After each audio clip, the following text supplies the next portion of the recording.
Tonight, 8 Democrats voted with the Republicans to allow them to go forward on this continuing resolution. And to my mind, this was a very, very bad vote. And what the election showed is that the American people want us to stand up to Trumpism, to his war against working class people, to his authoritarianism. That is what the American people wanted, but tonight, that is not what happened.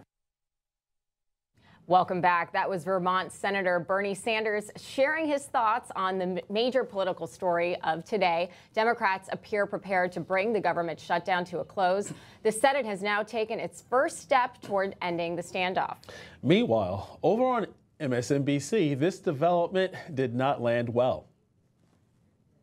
Chuck Schumer should have negotiated a better deal. He should have been in the public more. He's not a bad guy, any stretch. He's just not the right person at the right time. We're going through a different time. You're dealing with a GOP that's an anti-democratic movement. They don't care what the American people think on an issue like this. So I think, honestly, this is the end of Chuck Schumer as we go forward. Joining us now, Bill Caruso is a Democrat strategist and attorney, and Whitley Yates is a Republican strategist. Welcome to you both. Good morning. Good morning. Whitley, let's start with your reaction to the shutdown appearing to come to an end. We're on day 41 for those who are counting. We're at least one step closer, right?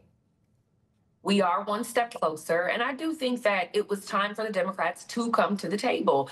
And the 8 that decided to come to the table are going to be doing their constituents good work, because the truth of the matter is that the Democrats were utilizing this shutdown as leverage while the American people were losing. And so the fact that you have 8 come to the table to say that they want to end the shutdown, they want to fund the military, they want to fund federal workers and continue to keep America going is actually a good thing. You know, Bill, just like real terrorism, even though it might be painfully obvious as to the reason why, we always have to actually find out the motive. And perhaps now we know the motive of Chuck Schumer. Why?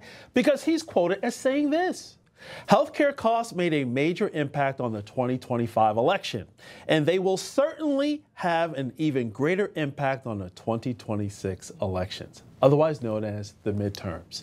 So it's apparent that that's Chuck Schumer's strategy all along, to keep food and water out of the mouths of families, shut down the American, businesses as well as government essential services just for political purposes. What say you? Well, good theory, but not really what's happening in reality on 2 levels. I mean, there's a political argument here on, how the shutdown may have benefited Democrats. I'm not sure it did. It's also, taking hostage the entire American public over a political fight. But most people, if you look at polling, blame Republicans still on the shutdown. So, put that all aside for a second. You just mentioned health care. That issue's not going away.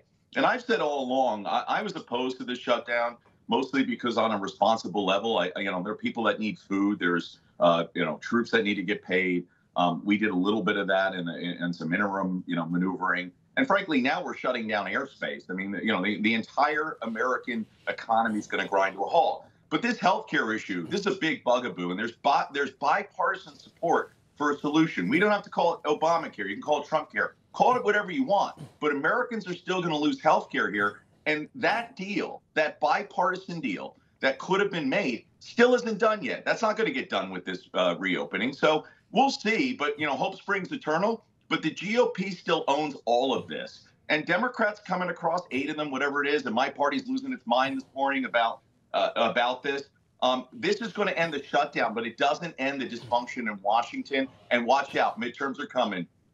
We have to actually send you and all the Democrats the clips that came right out of President Barack Obama's mouth, stating that passing his signature health care bill, we wouldn't have the situation that we have right now, where premiums are skyrocketing and actually the government has to step in. That is not what President Obama promised the American people. So the Democrats are holding this back. Yeah, add that to the motive of Chuck Schumer, who's bought and paid for by Big Pharma. But turning to a good sign for Republicans in the midterm, a signature Trump policy, as we all know, it's immigration, Whitley, and the American public seems to be responding well. A new Gallup poll shows the following. DHS sees the largest jump in public approval among federal agencies. In the new Gallup poll, 42% of respondents rated the Department of Homeland Security as quote-unquote excellent or quote-unquote good. Last year, that number was just 32%, so a massive jump here. Your reaction? I'm really excited that the American people have been able to see what really happens when you have strong leadership in the White House that believes in the sovereignty of our nation and believes that illegal immigration is a threat to that sovereignty. And so seeing the approval rating of the Department of Homeland Security is just a testament really to the leadership that we have from the top down. At one point, people were attempting to really harm and hurt ICE workers, and now they're applauding them because I believe that they see their communities getting safer with them on the streets and getting the illegal immigrants out of this country. You know, how do you think this battle will actually unfold, Bill? Because it seems like Zohran Mamdani is already prepared with gloves on and extended rounds. And I should say in terms of boxing rounds, not military equipment, ready for the fight, given the fact that he's in the media capital of the world and all eyes are on what his agenda will actually be. And he's already said that he is an immigrant in a city of immigrants, and we love immigrants, but his path forward is very different than the reason why immigrants actually came to this country. What say you? Yeah, and listen, this is like, you know, telling your kid, hey, congrats, you went from an F to a C. And we're looking at that polling. I think this immigration issue is still a mixed bag. I think people went in 2024 to the polls resoundingly supporting the Trump agenda of closing down our border and getting rid of the bad people.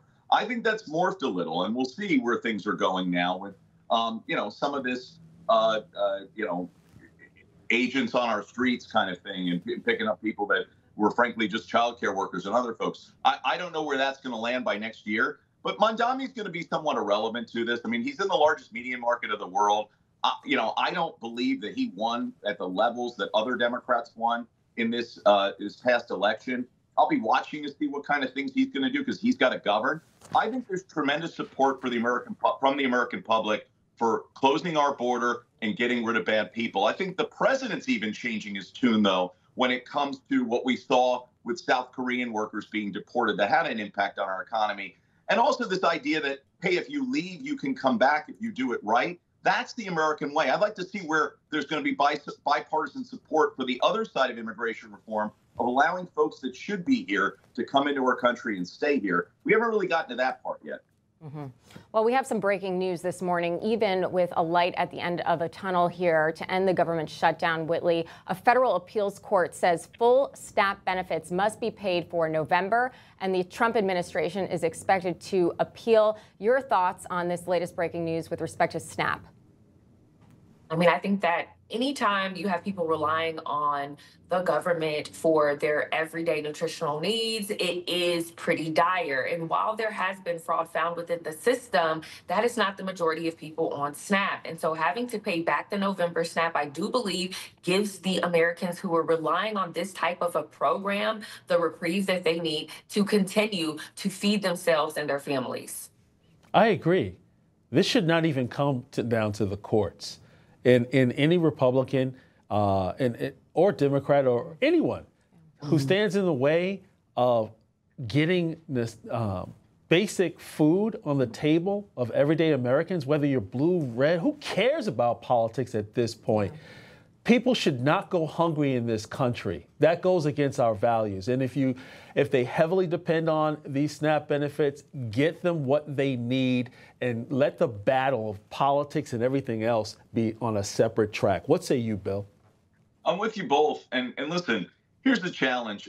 You know, and the lawyer in me is going to come out. There's rules, there's processes, there's court rulings, but there's also cold hard cash. And we're going to run out of money at some point, right? And the discretionary money that's available to pay these SNAP benefits. This is just another reason why, if you're responsible and you believe that, you know, what we just talked about here, that the poorest among us, those that are the most needy. Our children, by the way, we cannot allow this to continue. And so funding government, this is why you do this. This is why there are consequences to this. And we should never, ever, ever be in this place again. We should not hold the least among us hostage over political nonsense. And, we all agree this morning, right, that, making sure that those folks are able to put food on their table for themselves and for their children is really the most important part of all of this. Yeah, and you know what? Maybe we should actually place a hold on that $20 billion check to Argentina, as well as use some of the tariff money to actually, feed the American people. I mean, there are things that we can do. I mean, the lawyers and the lawmakers are getting in the way from common sense. Well, it seems we should not allow the members of Congress to get a dime during a shutdown. I agree. Yeah. Out of this. It's outrageous. But Whitley, the Republicans do seem to be addressing this issue of quote unquote affordability, as the Democrats call it. I call it more income inequality. And President Trump is potentially putting forward a plan where most Americans will receive about a $2,000 stimulus check from those tariffs, as well as he's looking at mortgages and maybe having a 50-year mortgage. I believe this is a reaction to some of what we saw in the midterms with the Democrats stressing the topic of affordability, which in my view is essentially democratic socialism, which is also essentially communism. They love to use different terms here. But your thoughts on all that? To be honest, Trump inherited a terrible economic situation from Biden when he was printing money left and right and paying for things and giving money to other nations that didn't need it, specifically those that hated us. And so I think that Trump has to do what is best for this nation. So when it comes to the affordability factor and when it comes to giving Americans their money back, I think that Trump is really looking at ways to provide this type of restitution to the American people after suffering through Bidenomics for 4 years. So true. But they still have to deal with the narrative and sound bites of being against paying out SNAP benefits. That will be huge going into next year's midterm elections. Yeah. Well, Bill Caruso, Whitley Yates, so great to have you this Monday morning. Have a great week. Thank you. You too, guys.